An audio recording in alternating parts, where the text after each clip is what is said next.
Welcome back, everyone, to another episode of The Damage Report. I'm John Adirola. It's Wednesday, and we have heard you guys loud and clear. You are sick of J.R. Jackson, so we got rid of him. Go to the wide shot. We got Brett. Hey, it's me, Brett. There was just so many complaints about JR. I know, all the time. I couldn't take it anymore. He's awful. A lot of you just wrote an email that's just blah. So I think JR's a nice Totally kidding. guy. I think he's a good person. John seems to hate him. I'm kidding. And No, I think JR's John's gonna be making back. up. I think he's fabricating a lot of evidence A little about bit, it's fake JR news. dislike. Yeah, no, he's gonna be back. He's got family stuff. But anyway, very glad to have you here, especially on what is going to be a massive packed show. So not only are we gonna be talking about the 4th of July and how tanks are rolling down the streets of Washington, D.C. right now, but we've got AOC versus Kellyanne Conway. We're gonna pick a winner there. Place your bets, could be anybody. Meghan McCain, is she long for this world? Or the View world, anyway. That was weird. That took a dark turn. She's gonna be alive, but will she be on The View? And we've got Katie Halper's gonna be joining us. Joshua Collins is gonna be back on the show. We got a lot of stuff. I can't wait for it, John. Also, Well, we've then why only wait? allocated 8 minutes to this segment, so Okay, let's we should get on with probably it. go. It's been 1 minute and 12 seconds. Okay, you know saying. what? Can we get JR back in here? I don't like this change. Anyway, why don't we turn to Would have made my Donald morning Trump. easier. That's true, that's true. Tomorrow is the 4th of July, and apparently they always have some sort of like party in DC. I don't normally hear anything about it. I don't know if you have in past years, because it's normally just like a thing that happens. There's like a parade and stuff. It's not a big deal. But now Donald Trump is president. He desperately wants tanks and missile launchers and aircraft carriers and all sorts of stuff in the parade, and so that's gonna happen. And it turns out it costs a lot of money.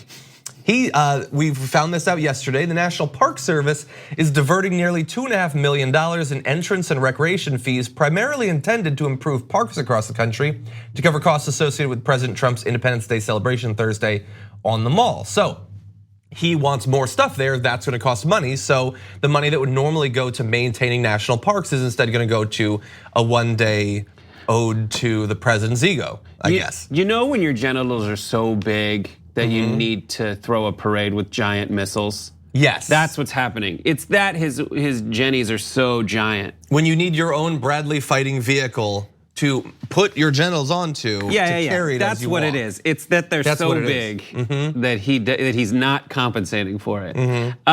This is amazing. There was an amazing interaction on Fox the other day where they had like one kind of liberal voice going like, Trump's throwing this big party to make it all about him. And everyone else was like, what? No, he's just throwing a parade. I know. And the answer is no, he's making this all about him. You don't need to overthink anything. The guy goes and sees like China when they throw the Olympics, they have big parades and they're well choreographed. He's just been in North Korea, he saw their stuff. North Korea, it's like do or die parade participation. And he wants something like that, and that's it. And while he's saying that, we're getting killed financially with all these agreements with other people, he's going to just waste every dollar of this is a waste. Yeah, and also it's going to be taken away from the national parks too. So I want to give you more details, but first, video that I saw on Twitter that someone took as they're preparing for that parade. You see, yeah, that's tanks being carted around. No, this is from The Handmaid's Tale. That's true.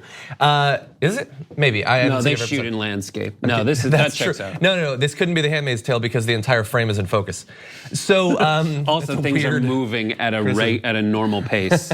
Anyway, I love the show, but their direction. But it takes 15 minutes to walk across a room. It's not important. We'll do a segment on later. But yeah, so tanks there. There's concern about bridges potentially being damaged. I mean, most of the streets literally can't have a tank on them because it turns out tanks are for war. They're not for like, hey, cool, it's a tank. I don't even know why. Why did they bring a real tank?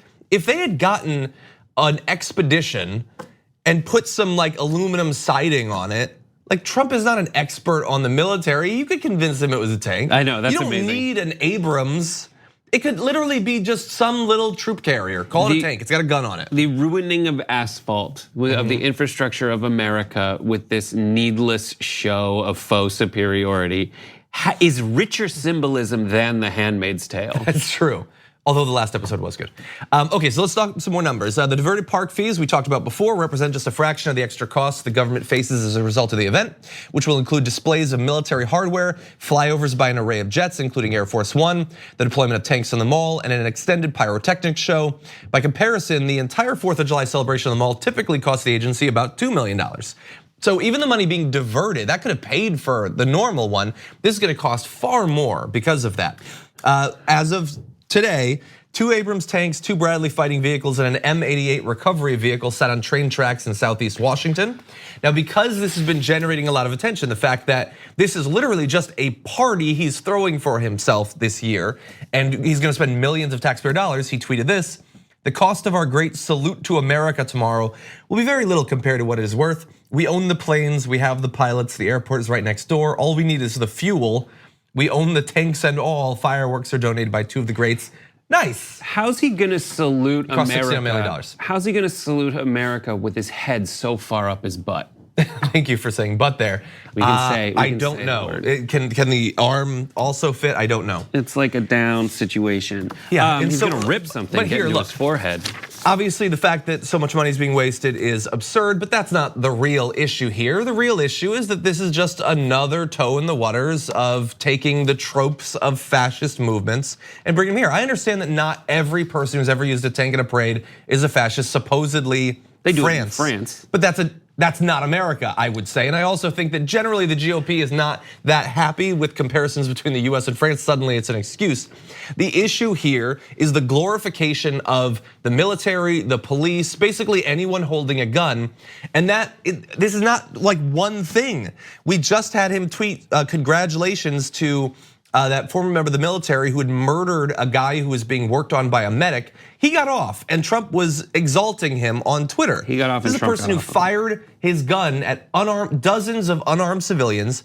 He saw a teenager who had been fighting the group previously, was injured, was being tended to by a medic. So he got a knife, he ran over, and he murdered the guy. But because he's a member of our military, and that other person was not American, thus he was an animal, Trump lauds him on social media. So I cannot divorce the fact that we now have tanks going through Washington, D.C. from the fact that he thinks that our military should be able to kill whoever they want, whenever they want, with literally no consequences. I utterly agree with that, and that is a very real point. It is fascist dictators emerge through ridiculousness, through over-the-top, insane seeming ridiculousness that you can't take seriously because it sounds so strange. Yeah. And that's exactly what this is. But I just want to protect Trump because this is going to be bad. In order for him to get the kind of display of strength that you see in North Korea, it would take way more than $2.5 million. So you're better off not trying. Just from an optics standpoint, this is gonna look dumb. People expect fireworks and a concert, give them fireworks and a concert. And the idea that they're not politicizing this when the White House is giving away tickets to this thing they're not supposed to be tickets for, and the RNC is giving this away to similar people who are essentially top Republican donors. Yeah. It is a politicized thing when what we need to do is just celebrate that we knocked the garbage out of the British. You know, we'll just end on that. Thank you. Okay, we're gonna take a short break. We come back, lots more to get to.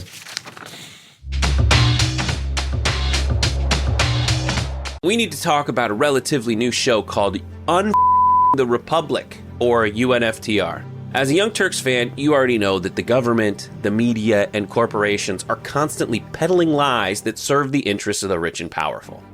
But now there's a podcast dedicated to unraveling those lies, debunking the conventional wisdom. In each episode of the Republic, or UNFTR, the host delves into a different historical episode or topic that's generally misunderstood or purposely obfuscated by the so-called powers that be, featuring in-depth research, razor-sharp commentary, and just the right amount of vulgarity. The UNFTR podcast takes a sledgehammer to what you thought you knew about some of the nation's most sacred historical cows. But don't just take my word for it. The New York Times described UNFTR as consistently compelling and educational, aiming to challenge conventional wisdom and upend the historical narratives that were taught in school. For as the great philosopher Yoda once put it, "You must unlearn what you have learned." And that's true whether you're in Jedi training or you're uprooting and exposing all the propaganda and disinformation you've been fed over the course of your lifetime. So search for UNFDR in your podcast app today and get ready to get informed, angered, and entertained all at the same time.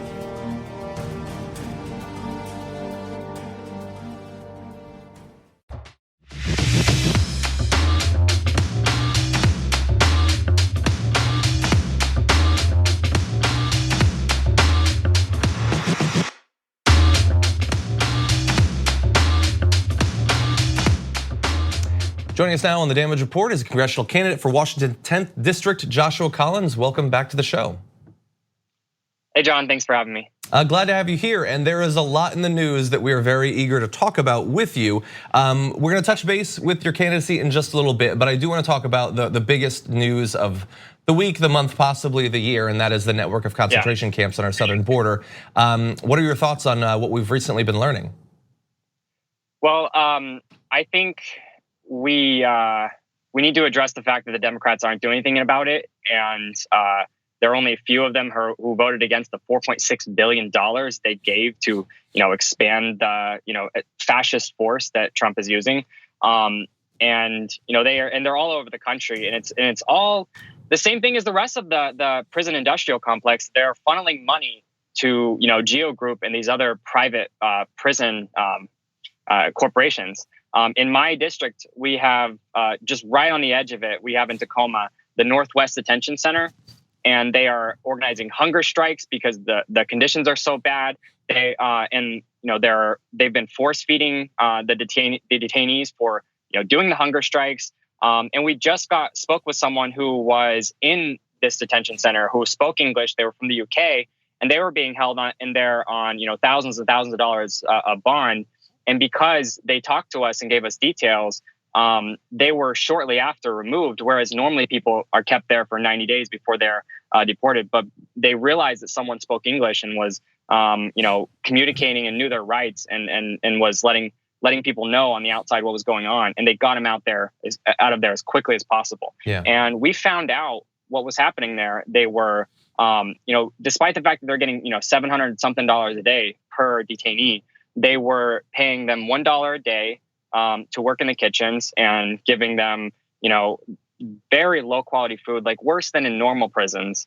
And it's very, non-nutritious, and it's the cheapest stuff they can possibly provide.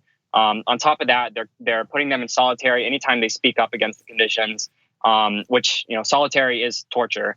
And it's just horrible conditions. They're crowded, like way overcrowded, and and we have, the Democratic Party is not doing much about it. So we're organized against this one. And if anyone does want to join us in trying to shut down the Northwest Detention Center, they can go to joshua2020.com/stopice.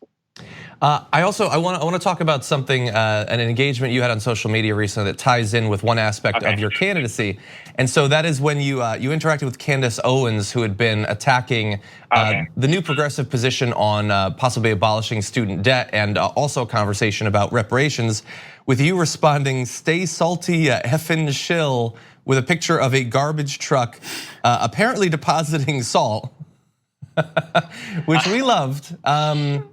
So talk to me about this.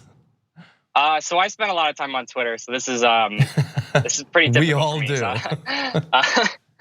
I think they've realized now that they are losing the argument, and they are desperate, which is why they tweet at AOC nonstop. They tweet at Ilhan Omar nonstop, because they can't get any attention themselves, because people have realized they don't have any ideas.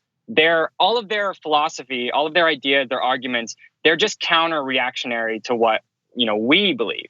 They have no genuine beliefs, no solutions, no ideas. So when we are talking about erasing student debt, all the teachers, all of the people in this country who are drowning in student debt see that and they see, okay, well, these people have a solution for us.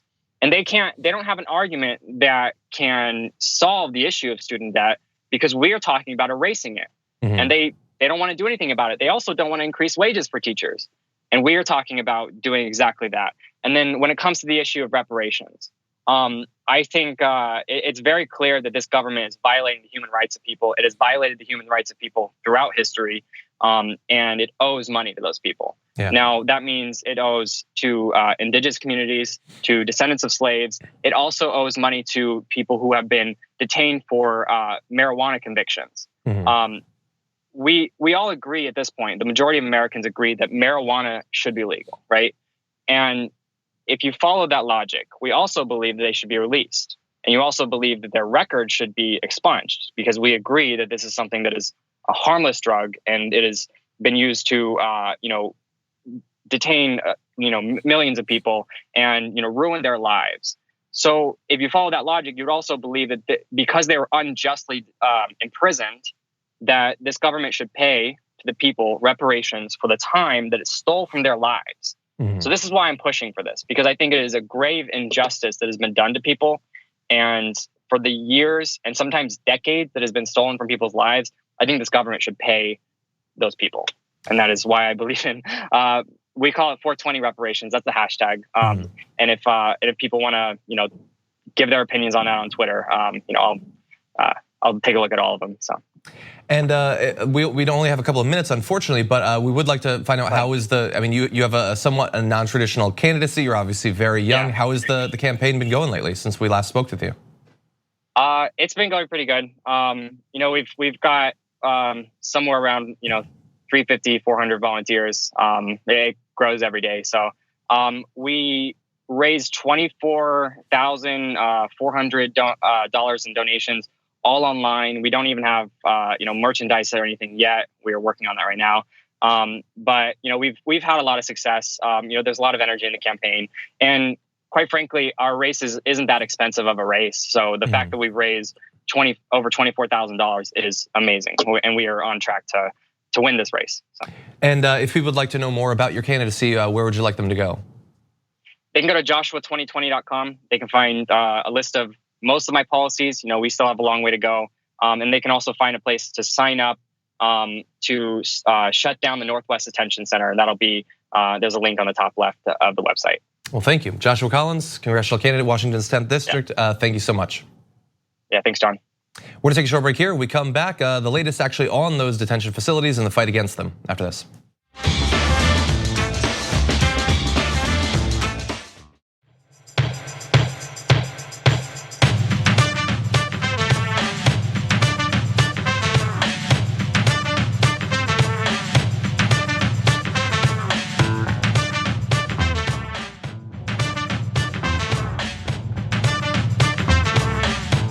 Alexandria Ocasio-Cortez going down to one of these facilities and making this outrageous claim that a woman's drinking from a toilet, which everybody who has control over that facility or control for the Border Patrol has said that's not true. They've not heard of this. So that was Kellyanne Conway playing defense for the administration with an interesting line. So AOC goes there with other members of the Congressional Progressive Caucus, talks with the actual people who have been there, and describes a number of different bad things about it, but one is that they had to drink out of toilets. And Kellyanne Conway's line is, the people in control of that facility say it's not true. The people whose job security is riding on of obstructing this from ever seeing the light of day. And you can't prove that they're lying because they stopped people from bringing in cell phones because they're terrified that video footage might get out. And guess what? Video footage got out. Mm-hmm. The problem for Kellyanne here is the evidence.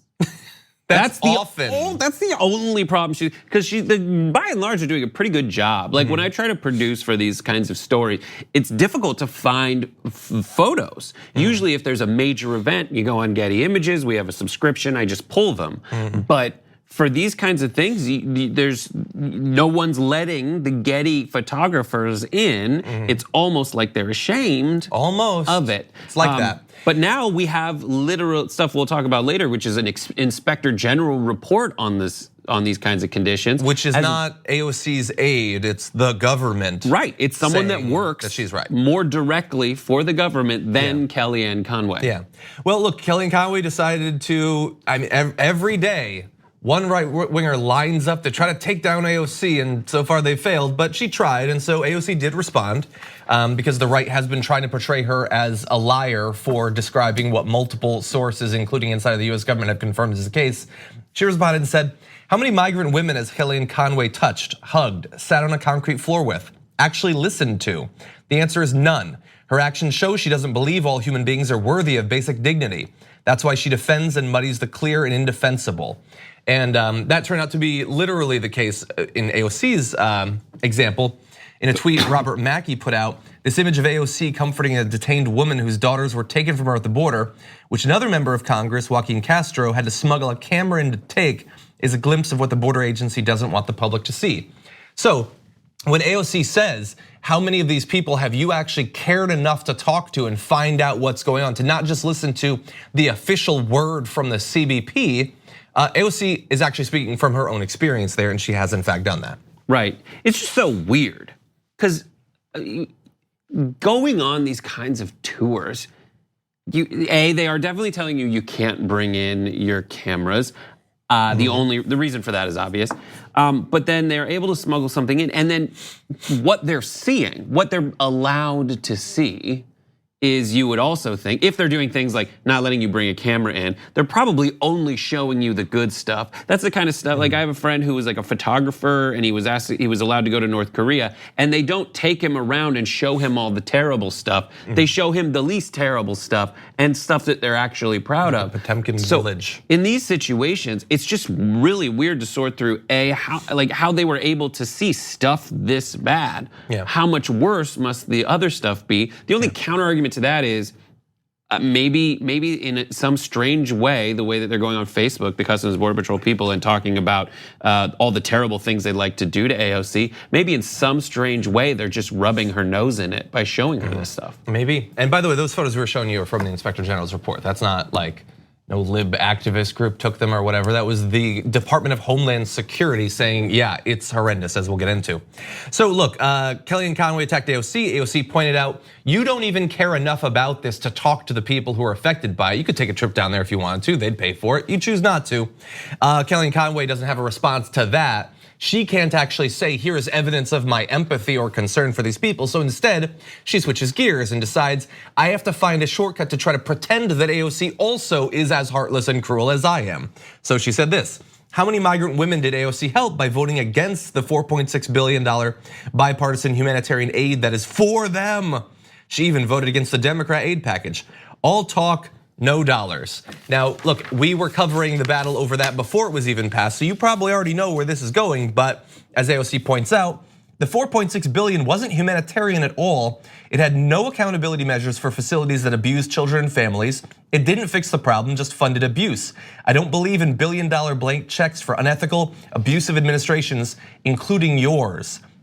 And it's likely that a significant chunk of that is going to go to building a wall, not to funding these people. They have the money to buy soap if they wanted to buy soap. They're choosing not to. They wanted this money. They couldn't get it by saying, hey, Nancy Pelosi, give me money to build a wall. But they figured out that they can fool her by just saying, give me money for migrants or whatever, and it'll just go to the wall. Yeah, and this is like the level of sophistication that Kellyanne Conway loves to operate in. She's going on Fox News. She's not going out in front of anyone else and saying, here is evidence that people are being treated fine. She's just going and paying lip service to the Fox News crew, to the Fox News audience, people who are just looking for any excuse to keep believing the president in the face of just utter lies. Yeah, these are people who might have an inkling that, oh my God, am I supporting something inherently cruel? And they don't want to believe that, and so they turn to Ducey and Kilmeade to say, just make me feel like I'm not an evil person. I wake up every morning, I'm starting to feel really bad, just make me not feel bad. But yesterday, like Kilmeade put it in the perspective of the Four Seasons. Everything he said was like, let's say you're throwing a big house party and it's at the Four Seasons. And I mean, you're not gonna have enough Coke for everyone. I mean, I will have enough, I'm Kilmeade, I have enough Coke for everybody. But here's the thing, I wanna just do a little bit more on the funding thing, because, and we've been talking about this on the show constantly. This is not just an issue of they're not giving them things they need. That you could hypothetically make the case they don't have the money for it. That's not the case, and AOC has firsthand experience. She said, "Are CBP officers waking up women in the middle of sleep a funding problem? Is calling migrants filthy whores a funding problem? Is threatening violence on members of Congress a funding problem? No, it's not. It's a far deeper, systemic, more violent problem than that." And this is the solution. Nancy Pelosi has agreed that people out there, that you are too stupid to figure out those points that AOC is making. Yeah. AOC has made that very, very clearly. But in her three-dimensional chess, Nancy Pelosi literally said, that's too far a bridge to cross. That is impossible for me to get through to people. And that's why everyone needs to join in the initiatives that AOC is undertaking, which is to raise awareness about just how bad it is and put it in exactly that framing. Yeah, like, so Kellyanne Conway, if you think that this is a funding thing, what is the dollar value you would place on how much we need to give to the Border Patrol to have them not Photoshop Donald Trump raping AOC and post it in their private Facebook group? Is that like they need $100 more? Do they need $10,000 more to not post that? It's not a funding problem. And they're not funding humanitarian aid. Yeah. It's not humanitarian funding. This is like strange wartime complex funding. Yeah. This is paying them, positively reinforcing this, and completely insulting everyone in America by saying that the other side wanted to give $0.1 billion less to these people. No, these to make sure that it people- goes to them. To make sure it goes, and that's all it was. Yeah. All the Democrats wanted was, let's make sure this goes to the right place. Yeah. And of course they would do that because until now it's been going to the wrong place. Yeah, well, the only caveat I will give was some Democrats, I mean, look, they initially did pass that bill, but the leadership that ended up just saying, you know what, I don't feel like fighting, let's just do the Senate bill. They didn't want it that bad in the end. Yep. Okay, let's turn now to the Inspector General's report, an inside view on what's going on with these migrants. The right has been attacking people like AOC, saying that this group that went down to the border, like, can you really trust them? They're biased. Well, now we've got a report from the Department of Homeland Security Inspector General on the conditions there, and it really does buttress what we've been saying, what the members of the Democratic Party that have visited have said. So these are some direct quotes, by the way. "We are concerned that the overcrowding and prolonged detention represent an immediate risk to the health and safety of DHS agents and officers and to those detained." I don't necessarily like that they put the people being detained after that, but they're saying it's so bad that it's not just bad for the people being held there, it's actually bad for the people being forced to work there. The conditions have gotten so horrendous. And here's a little summary of some of what they found. Inspectors found that hundreds of children were held for longer than the 72 hours, the maximum time federal rules allow. In some cases, kids were held for more than 2 weeks, and some adults were kept in standing room only cells without access to showers for more than a week. And a week where you have to stand. It's not that they don't have showers. That's what's frustrating. Like, it's that they don't get access to the showers. It's that they're being tormented, and that's the point. Yeah. Another quote from the report: "We ended our site visit at one Border Patrol facility early because our presence was agitating an already difficult situation. Specifically, when detainees observed us, they banged on the cell windows, shouted, pressed notes to the window with their time in custody, and gestured to evidence of their time in custody, e.g. beards. That they had been long enough that, like in a bad movie, the growth of facial hair is the only thing that you can use to track the time that you've actually been there." And they end by saying specifically, "We encourage the Department of Homeland Security to take immediate steps to alleviate dangerous overcrowding and prolonged detention of children and adults in the Rio Grande Valley." So immediate steps. It is dangerous. We know that, of course, because people have already been dying. Lots of people are sick, some have already died. You can expect that to get worse.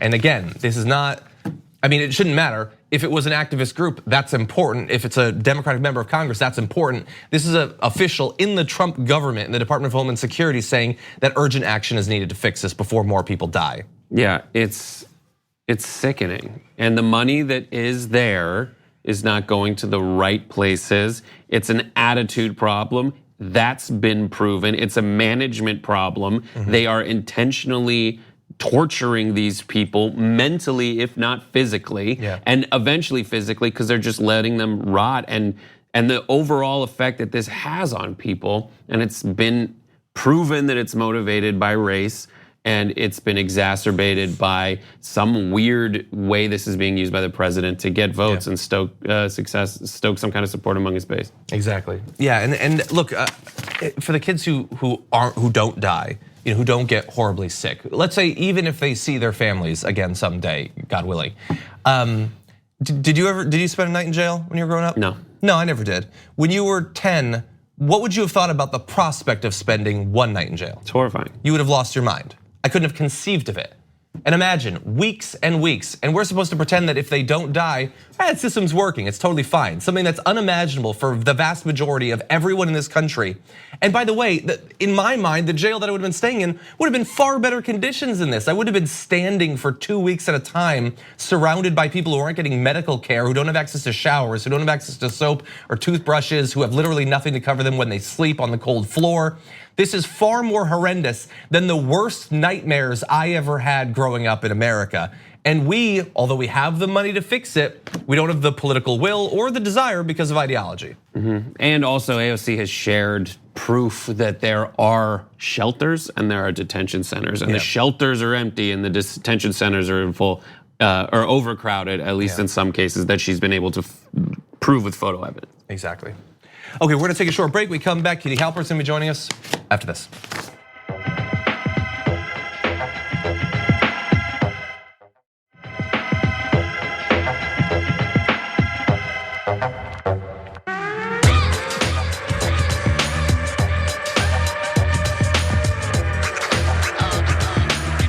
We're in a divisive primary. There are 74 candidates. And so there's gonna be a lot of positive coverage of what they do. There will also be a lot of critical coverage as well. But it is our job to make sure that we understand who is doing the criticizing, where they're coming from, and why they might have the perspectives that we do. And joining us to break down an example of this is Katie Halper. Katie, welcome back to the show. Thanks for having me. Good to have you on. It's been a while. How have you been? Yeah, good, you?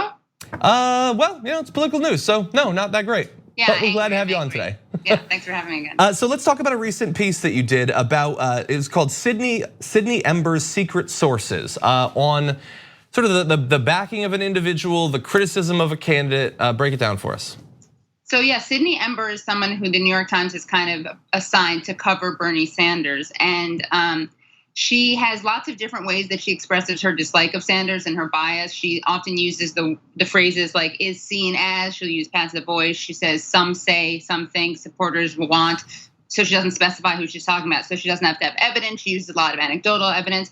But I had to focus my piece on something because it was just too overwhelming and it would be like an entire book of all her media malpractice and malfeasance. So what I did is I focused on the way she uses really biased sources and misrepresents them. So she uses, for instance, a Hillary consultant, and she forgot to mention that she had worked for the Ready for Hillary super PAC. She quotes Jim Kessler from Third Way as if he were a kind of neutral source who had his own healthcare plan that was just as ambitious as Sanders. She quoted someone on education. This was really weird. This guy wasn't even in that realm. Like he wasn't even a lobbyist for charter schools that we know of. He is a lobbyist for other things, and he's a lawyer. But she quoted him to smear or to criticize Bernie Sanders' position on charter schools. And Diane Ravitch, who's this kind of foremost education expert, read the piece, didn't recognize his name, Googled him, and he's just a lobbyist and a lawyer. She didn't understand why Ember had even quoted him.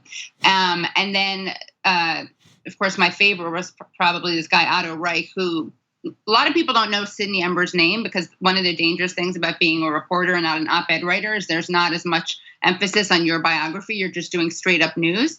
But Ember did get a lot of attention because she wrote that piece about Sanders in Nicaragua, where her major point was that he had attended a rally against the Contras for the Sandinistas. And that to her was very incriminating. She totally glossed over the fact that the Contras, who the United States were illegally supporting, were terrorists. They raped, tortured, skinned people. I mean, one of the worst violators of human rights. And her entire focus was how embarrassing it is and how incriminating it was that Bernie Sanders had defended the legally elected government of the Sandinistas and sided with them instead of the Contras. Yeah.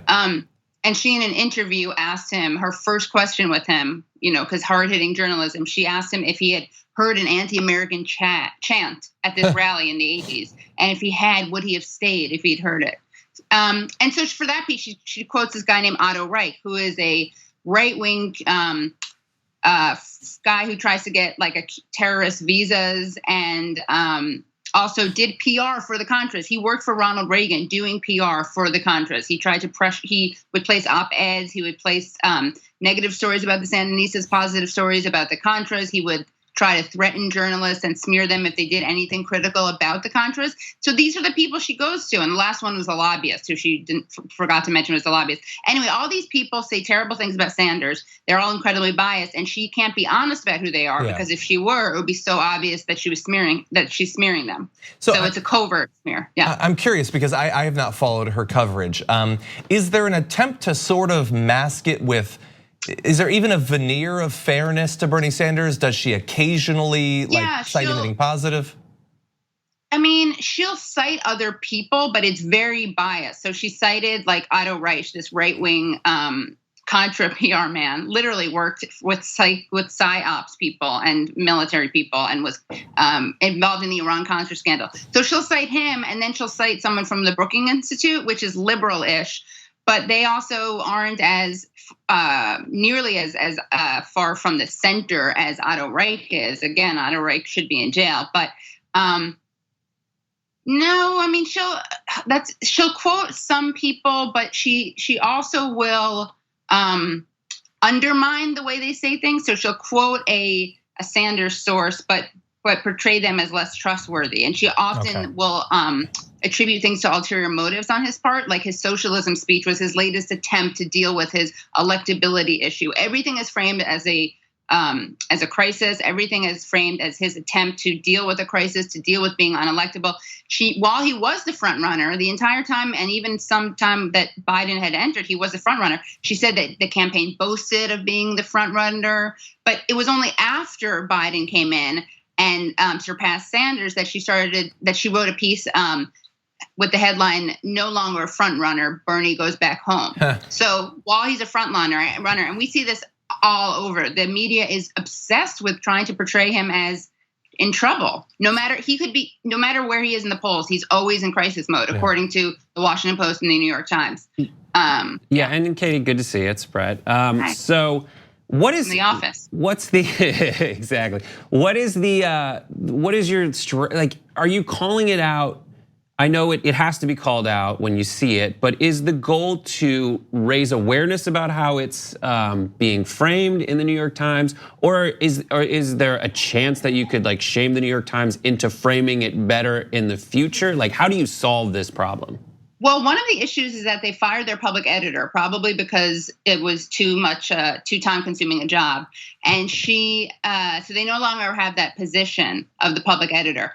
Now, this public editor called out the Times when they got in trouble for stealth editing, which is when you make edits after publishing without acknowledging it, right? Yeah. So they did this piece famously in 2016, and it started out with the headline, Bernie Sanders achieved victories through legislative side doors, and a couple hours later it had turned into, through legislative side doors, Bernie Sanders achieved modest victories. They deleted an entire sentence that was positive from a Sanders advisor. They added 2 critical paragraphs that made Sanders look like he was, out of touch or delusional, or pie in the sky ideas not viable. So they need to have real journalists. As I point out in my article, Sydney Ember's experience before coming to the New York Times was working at BlackRock, which is probably a much better fit for her ideologically. They're the biggest investors in coal. You'll notice her Twitter handle is Melbourne Coal, which is a joke about her name, Sydney Ember. But it's a little bit too close to home, I think, when you were doing, you were an analyst for this evil coal company. Her father-in-law was the CEO of Bain. Her husband, Bain Capital. Her husband worked at Bain. They need. She went in to cover media and finance and business journalism. Then she was assigned Bernie Sanders. I mean, and the woman, she has no idea what she's talking about. As Bernie Sanders kind of, I thought, patiently said to her when she was interviewing him, her questions to him about Central America were really, I mean, either she has no idea what she's talking about, or she just really doesn't care about Central Americans or human rights, or the fact that the United States supported a reign of terror and torture, broke the law to do so. Either way, she's why not both? Yeah, right. It probably is both. You're right. You can have it all, right? We can have it all. It is both. And I think she needs to, Unfortunately, we are a bit over, but I want to tell people that they can read the entire piece at FAIR, titled Sydney Embers Secret Sources. Thank you so much. And they should contact the Times and complain and say that they need to apologize, and also have someone else cover him. And exactly. Stop being so biased. And there's still a lot of primary left, so there is time for hopefully that sort of pressure to bear fruit. And the FAIR piece has the info that you can do to call, the number to call. Awesome. Well, we really appreciate that, Katie. Thanks. Thank you for joining us. Thanks. Bye. We'll take a short break here. One more segment after this.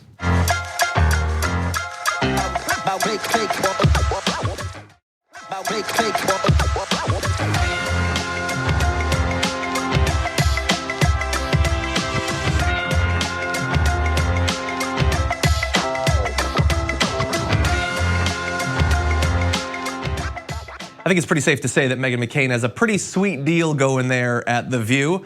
She shows up, they've done the production, she sits down for an hour, they make fun of her, and then she takes home tons and tons of money and is now one of the most high-profile political commentators in the country. Somehow that's where we've ended up.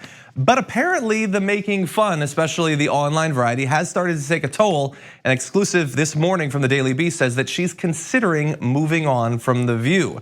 Apparently, according to sources close to the 34-year-old McCain, who is said to make something under $1 million a year on the highly rated daytime program. I do, I make something under $1 million. She is apparently emotionally drained, angry and isolated, feeling like a caged animal, said one McCain intimate, you could have used a different word there, amid a spate of negative publicity. So we have more from this behind the scenes source, but let's just start off with feeling like a caged animal. That's a timely hot take right there. She went after AOC so hard for comparing these places to concentration camps. Don't compare one thing to another unless it's absolutely the same thing in every possible way. A caged animal, caged. Analogies are the worst. I don't even know what they're like, but they're analogies are like caged animals. Exactly. Now, let's be fair. It's a source that says she said that. We don't know for sure that she actually said that, but we're gonna look at some more of the evidence and decide what is best for her and her career. So much of this apparently is the negative coverage has appeared on the popular website of the Daily Mail. This is the words of the Daily Beast. That has portrayed her as entitled, unreasonable, manic, and self-obsessed. To be fair, it's not just the Daily Mail that's portrayed her that way. She does it every day. Also, a petulant child, given to crying fits when she's roasted on social media. Now the thing is, look, I disagree with her on virtually everything. I don't think that she belongs on there, and I think that she's entirely riding on the reputation of her father. But the internet is incredibly toxic. Yes. And so I totally get that if all those constant attacks, including the ones that I'm literally doing right now, are getting to you, I totally get that, and I do have empathy for her for that. She, if she leaves, will look back on this later when she doesn't have something and regret it. She will regret it at some point. The sad fact is, because it's a sweet deal. She'll come back whenever. She can come back. Oh, you whenever. think? She could come back whenever. If she left, they'd have her. But what if they replaced her with another conservative woman? But there's some place that will have her. I will say that the success of The View right now is due in large part to precisely the conditions that make her feel like a caged animal. And the way that she speaks, doing these utterly unself-aware things. And when she's described in the article as incredibly self-aware, just a note. She's aware that she is angry. She's aware that she's frustrated, but to refer to herself as a caged animal, and not just that, to in every potential situation where she could bring up what other people are going through, some kind of sense of empathy. All she does is bring it back to her own personal situation, despite how detached from reality she actually is. However, that is the kind of trash that is successful, that has people watch because they feel bad for her, but more of them hate watch it. And it gets talked about. Yeah. Let me just read two more quotes. This is from a McCain pal. It's getting to the point where it's not worth the emotional toll every week. If she doesn't stay at The View, she'll find other work. So they apparently agree with you there. And now this is from The View's senior executive producer, Hillary Estee McLaughlin, I think. What happens with Meghan is that because she's so passionate about what she's talking about, and she feels very strongly that she's carrying this mantle for the conservative perspective, and what she wants to talk about is so important to her, I think that's the part that's the most draining for her. Yes, sure. I think part of what's most draining for her is that she's not a good source for that perspective. Yeah. She's just not. And she's been on there for a long time. It's not getting better. Right. What she could do with all of this is research. She could go about understanding the conservative perspective. Yeah. Because I would more respect someone who is able to actually articulate an argument versus thinking that they're articulating this argument, but rather just saying what they gravitate toward, which is their own personal experience and complaining. And direct experience with her father, which of course she references all the time. But and I have immunity, my dad died of cancer too, so sorry, you can't attack me on that. Sorry. Yeah, and look, I get it, sometimes I wanna express an opinion, I don't do it well, and it's frustrating. I don't get paid $1 million though. And I will say, one of my biggest frustrations with her is that I think it's an act to some extent. I think that she's playing a conservative that she's not truly. I really don't think she's that interested in politics, and she's getting paid incredibly well. It's an example of how vapid and shallow political commentary is in this country, unfortunately. Yep. Well, thank you so much, Brett. My pleasure. It's such a delight to have you on. Thank you everybody who's watching. We're off tomorrow, but we'll see you soon.